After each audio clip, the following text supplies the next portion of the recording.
Most vulnerable tribal group సంబంధించి అక్కడ రోడ్ల నిర్మాణం వీటి మీద కార్యక్రమంలో ఉండగా నిన్న ఇవాళ ఆ కార్యక్రమం ఉండగా నాకు పొద్దున్నే ఒక 7:30 ఫోన్ వచ్చింది. ఫోన్ వస్తే నా రెండో కొడుకు మార్క్ శంకర్కి సంబంధించి ఒక సమ్మర్ క్యాంప్కి వెళ్ళారు. సమ్మర్ క్యాంప్కి వెళ్తే అక్కడ అంటే నా వైఫ్కి ఫోన్ వచ్చింది, ఇట్లా ఫైర్ యాక్సిడెంట్ అయింది, మన సమ్మర్ క్యాంప్ స్కూల్ నుంచి ఫోన్ చేశాను.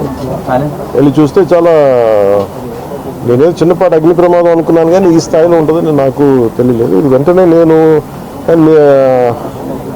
ఎలా జరిగిందో అంటే ఎలా ఉన్నారో కూడా నాకు ఇంటెన్సిటీ సీరియస్నెస్ నాకు తెలియలేదు. అంతా బాగుంటుంది అనుకున్నాను. చూస్తే ఇప్పుడు తనని ప్రస్తుతం హాస్పిటల్లో జాయిన్ చేశారు, బ్రాంకోస్కోపీ పెడతా ఉన్నారు. Very tragic news. పాపం తన పక్కనే కూర్చున్న క్లాస్మేట్ మొత్తం 3rd degree బర్న్స్, తినికి కూడా కొంత బర్న్స్ అని చెయ్యి మీదను కాలు మీద. లోపల చాలా వరకు ఆ స్మోక్ అంతా వెళ్ళిపోయింది గుండెల లంగ్స్లోకి. దానికోసం ఇప్పుడు బ్రాంకోస్కోపీ చేస్తూ ఉన్నారు. ఆల్రెడీ ఇంకో పసిబిడ్డ కూడా చనిపోయింది.